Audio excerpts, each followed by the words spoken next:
আমার শখের কবুতরগুলি সকালে যখন ছেড়ে দেই, যখন খাবার দেই, কোনো দিকে কোনো চিন্তা নেই, কোনো ধান্দা নেই, শুধু চিন্তা একটাই, খেতে হবে।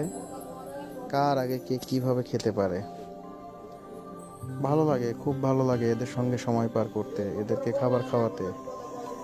এক্সট্রা একটা আনন্দ আছে এর মধ্যে, মজা আছে এর মধ্যে। আপনারা বুঝবেন যখন কবুতর পালন করবেন, তখন ওদেরকে যখন ঘর থেকে ছেড়ে দিবেন, যখন ওরা খাবার খাবে, অসাধারণ সুন্দর মুহূর্ত।